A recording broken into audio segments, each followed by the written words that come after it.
In the swamps of southwestern Florida, where the heat never really leaves and the woods swallow everything whole, men were disappearing.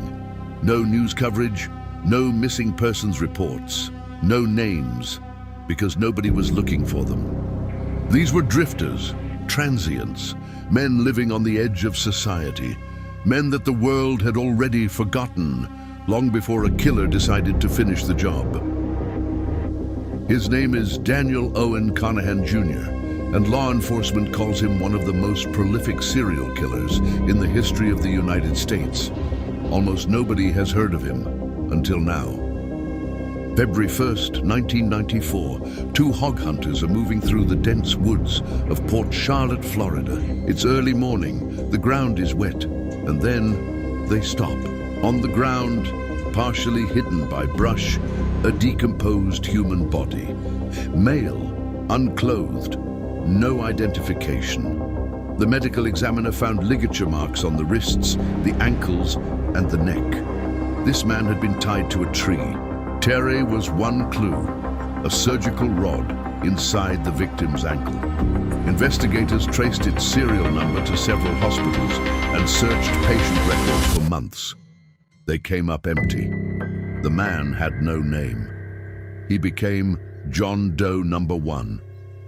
Over the next 2 years, 4 more bodies appeared, all male, all between 20 and 35 years old, all homeless when they died, all found in remote wooded areas across Charlotte and Sarasota counties, all tied to trees. The trails in that area were carved by wild hogs roaming the woods, and so the press gave these murders a name, the Hog Trail Killings. Who was Daniel Conahan? On the surface, nothing alarming. A licensed practical nurse, quiet, kept to himself, lived in Punta Gorda, a small coastal town in southwestern Florida. But Conahan himself later admitted something chilling to detectives. Quote, "I learned there are a lot of hitchhikers on US Route 41 from Northport to Fort Myers, and some of them were looking to perform sex acts for money. That was his hunting ground. Highway 41, drifters looking for cash. His method was calculated. He approached men and offered them $100 to pose nude for bondage photographs in the woods. It was a lie, of course. Once they were deep in the trees, far from any road, he would tie them to a tree. Then he would torture them, sexually assault them, and strangle them. He chose these men specifically because he knew that nobody would report them missing. No family waiting, no one to ask questions. They would simply vanish. But Conahan made a mistake. 2 men survived. The first was Stanley Burden. In 1994, Conahan had taken Burden into the woods, tied him to a tree, and attempted to strangle him with a double rope. He even placed his foot against the tree for more leverage. According to investigators, Conahan looked at Burden and said, "Why can't you just die?" After 30 minutes of struggle, Conahan gave up and left Burden tied to the tree.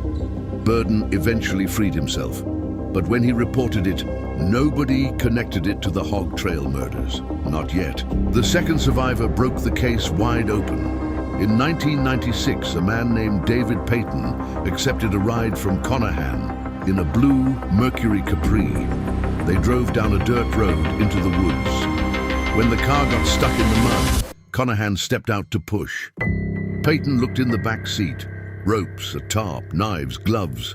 He understood immediately what was about to happen, so he did the only logical thing. He hit the gas and drove away with Conahan's car.